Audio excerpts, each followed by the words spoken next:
क्यों 4 साल में किया गया मिलिट्री सर्विस से डिस्चार्ज? क्या होता है डिसेबिलिटी पेंशन? क्या मेडिकल बोर्ड था गलत? आखिर क्या भूल होती रही आर्म्ड फोर्स ट्राइब्यूनल से? क्यों करना पड़ा सियाचिन के जवान को 36 साल का इंतजार? इंडिया में 21 लाख जवान आर्मी, नेवी और एयरफोर्स में बिना अपनी जान की परवाह किए देश की सेवा कर रहे हैं। बॉर्डर पर शहीद होने की सैड न्यूज हम सब ने सुनी है, लेकिन बहुत सारे जवानों को डिसीज या डिसेबल होने के कारण मिलिट्री सर्विस से डिस्चार्ज कर दिया जाता है। ऐसा ही कुछ हुआ विजेंद्र सिंह जी के साथ। आइए समझते हैं इस केस को। नमस्कार, मैं एडवोकेट राहुल कुमार और स्वागत है आपका मेरे YouTube channel the boring lawyer में। सितंबर 1985 में एपेलेंट यानी विजेंद्र जी ने आर्मी ज्वाइन की, लेकिन अगस्त 99 में उन्हें सर्विस से इनवैलिड कर दिया गया। वजह थी टॉनिक क्लॉनिक सीजर नाम की बीमारी। मेडिकल बोर्ड ने एपेलेंट को 20% डिसेबल्ड कैटेगरी में रखा। एपेलेंट का कहना था कि जब उन्होंने आर्मी ज्वाइन की तब वो पूरी तरह से फिट और हेल्दी थे, लेकिन 1988 की सियाचिन पोस्टिंग में उन्हें ये डिजीज स्टार्ट हुई। जुलाई 1989 में मेडिकल बोर्ड का कहना था कि उनकी इस डिसेबिलिटी की वजह मिलिट्री सर्विस नहीं है और उनकी इस सिचुएशन को 2 साल तक मॉनिटर किया गया। 1993, 1998 और 2002 तीनों बार मेडिकल बोर्ड ने अपनी फाइंडिंग्स में एपेलेंट को 15 से 19% डिसेबल पाया और ये कहा कि एपेलेंट की ये कंडीशन लाइफ टाइम तक ऐसी ही रहेगी। जनरली डिसेबिलिटी से डिस्चार्ज होने के बाद जो पेंशन मिलती है उसके 2 कंपोनेंट होते हैं, सर्विस एलिमेंट और पेंशन एलिमेंट। लेकिन एपेलेंट को जो यहाँ पेंशन मिली उसमें सिर्फ सर्विस एलिमेंट था। उसकी वजह थी सिर्फ 20% डिसेबल्ड होना। एपेलेंट ने कई बार अथॉरिटीज़ के सामने रिप्रेजेंटेशन रखा कि उनकी डिसेबिलिटी को मिलिट्री सर्विस से रिलेटेड माना जाए और उन्हें डिसेबिलिटी पेंशन भी दिया जाए, लेकिन उन्हें कोई जवाब नहीं मिला। मई 2013 में एपेलेंट ने ट्राइब्यूनल में OA यानी ओरिजिनल एप्लीकेशन फाइल की। ट्राइब्यूनल ने कंसर्न्ड अथॉरिटी को 4 महीने के अंदर रेजोल्यूशन प्रोवाइड करने का डायरेक्शन दिया। जुलाई 2013 में कंसर्न्ड अथॉरिटी ने एपेलेंट के इस क्लेम को रिजेक्ट कर दिया। एपेलेंट ने इस ऑर्डर को चैलेंज करते हुए ट्राइब्यूनल में फिर से OA फाइल किया।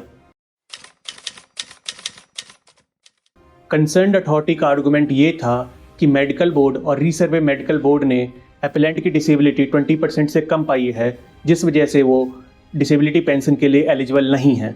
जून 2016 में ट्राइब्यूनल ने भी एपेलेंट को रिलीफ ना देते हुए यही कहा कि एपेलेंट की डिसेबिलिटी 20% से कम है, इसलिए वो डिसेबिलिटी पेंशन के लिए एलिजिबल नहीं है। एपेलेंट ने ट्राइब्यूनल के इस ऑर्डर के against under rule 18 review application file की। जनवरी 2018 में आर्म फोर्सेस ट्राइब्यूनल चंडीगढ़ ने रिव्यू करने से इनकार करते हुए कहा कि 2016 के ऑर्डर में कोई एरर नहीं है। एपेलेंट ने चंडीगढ़ ट्राइब्यूनल के ऑर्डर के against under section 30 of armed forces tribunal act supreme court का दरवाजा खटखटाया और मांग रखी कि 1996 से disability pension with pending interest और अरियर्स उन्हें प्रोवाइड किए जाएं।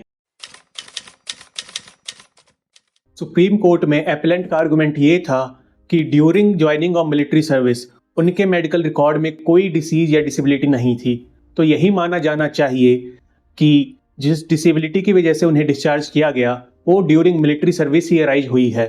एपेलेंट ने यह भी आर्ग्यू किया कि मेडिकल बोर्ड को ये बताना चाहिए था कि ये डिसेबिलिटी क्यों मिलिट्री सर्विस से रिलेटेड नहीं है। ट्राइब्यूनल के ऑर्डर को चैलेंज करने का मेन ग्राउंड ये था कि ट्राइब्यूनल ने इस बात को कंसीडर ही नहीं किया कि ये डिसेबिलिटी मिलिट्री सर्विस की वजह से अराइज हुई है या नहीं, बल्कि ट्राइब्यूनल का पूरा फोकस डिसेबिलिटी को 20% से कम बताने में ही था। एपेलेंट ने यह भी आर्ग्यू किया कि ट्राइब्यूनल ने 31 जनवरी 2001 के इंस्ट्रक्शंस को ओवरलुक किया है, जिसमें 1% टू 49% डिसेबिलिटी को राउंड ऑफ करके 50% डिसेबिलिटी करने को कहा गया था। मिनिस्ट्री ऑफ डिफेंस के 2006 के लेटर में भी यही बात कही गई थी, लेकिन इसे भी ट्राइब्यूनल ने इग्नोर किया। रिस्पोंडेंट्स का पहला आर्गुमेंट ये था कि एपेलेंट की डिसेबिलिटी 20% से कम है और इसलिए वो डिसेबिलिटी पेंशन के लिए एलिजिबल नहीं है।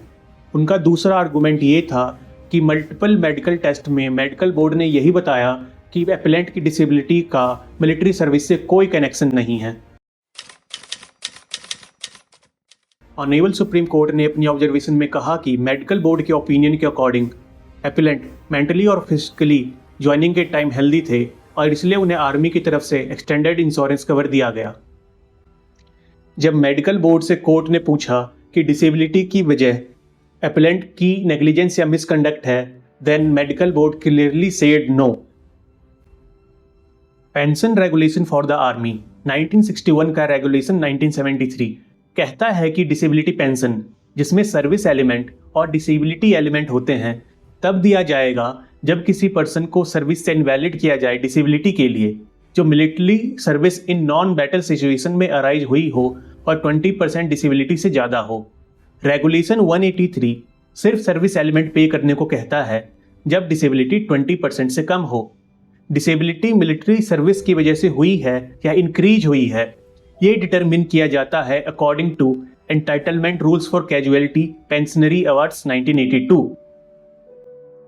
रूल 5 ये प्रेज्यूम करता है कि अगर एक इंडिविजुअल मेंटली और फिजिकली हेल्दी कंडीशन में है और सर्विस में एंट्री के टाइम कोई डिसेबिलिटी रिकॉर्ड ना की जाए और अगर हेल्थ में कोई खराबी आने की वजह से डिस्चार्ज किया जाता है तो ये माना जाएगा कि डिसेबिलिटी की वजह सर्विस ही है। रूल 9 ये कहता है कि डिसेबिलिटी सर्विस में अराइज हुई है या नहीं, ये प्रूव करने की जिम्मेदारी एम्प्लॉयर पे होगी, ना कि इंडिविजुअल पे। मिनिस्ट्री ऑफ डिफेंस ने 31 जनवरी 2001 को इंस्ट्रक्शंस इशू किए थे जिसमें लेस देन 50% को भी 50% डिसेबल्ड माना जाना है, 50 to 75 को 75% डिसेबल्ड और 76 to 100 को 100% डिसेबल्ड। कोर्ट ने 2006 और 2010 के ऑफिशियल लेटर्स को हाईलाइट करते हुए कहा कि इन लेटर्स में 20% डिसेबिलिटी कैप को हटा दिया गया और इसका बेनिफिट 1996 की डेट से पहले डिसेबल्ड सोल्जर्स को भी मिलेगा। कोर्ट ने ये ऑब्जर्व किया कि आर्म्ड फोर्सेज का मोराल हमेशा एब्सोल्यूट और हाई रहना चाहिए। अगर किसी इंजरी की वजह से उन्हें डिस्चार्ज किया जाए बिना कोई कंपनसेशन दिए तो इससे आर्मी का मोराल बहुत डाउन होगा। सुप्रीम कोर्ट ने यह कहते हुए कंक्लूड किया कि ट्राइब्यूनल ने कंसीडर ही नहीं किया कि डिसेबिलिटी किस वजह से अराइज हुई है और सिर्फ इसी बात को कंसीडर किया कि डिसेबिलिटी 20% से कम है और पेंशन डिनाई कर दिया। मेडिकल बोर्ड ने भी ये एक्सेप्ट किया कि आर्मी ज्वाइन करने के टाइम एपिलेंट को कोई हेल्थ इश्यूज नहीं थे। सुप्रीम कोर्ट ने एपिलेंट की डिसेबिलिटी को 50% राउंड ऑफ करते हुए डायरेक्शन दी कि एपिलेंट को डिसेबिलिटी एलिमेंट का भी पेंशन 1996 से दिया जाए और जो अरियर अमाउंट है उस पर 6% एनुअल इंटरेस्ट 3 मंथ्स के अंदर दी जाए। ऐसे और इंटरेस्टिंग केसेस और लीगल प्रोसीजर को समझने के लिए सब्सक्राइब करें हमारे चैनल द बोरिंग लॉयर।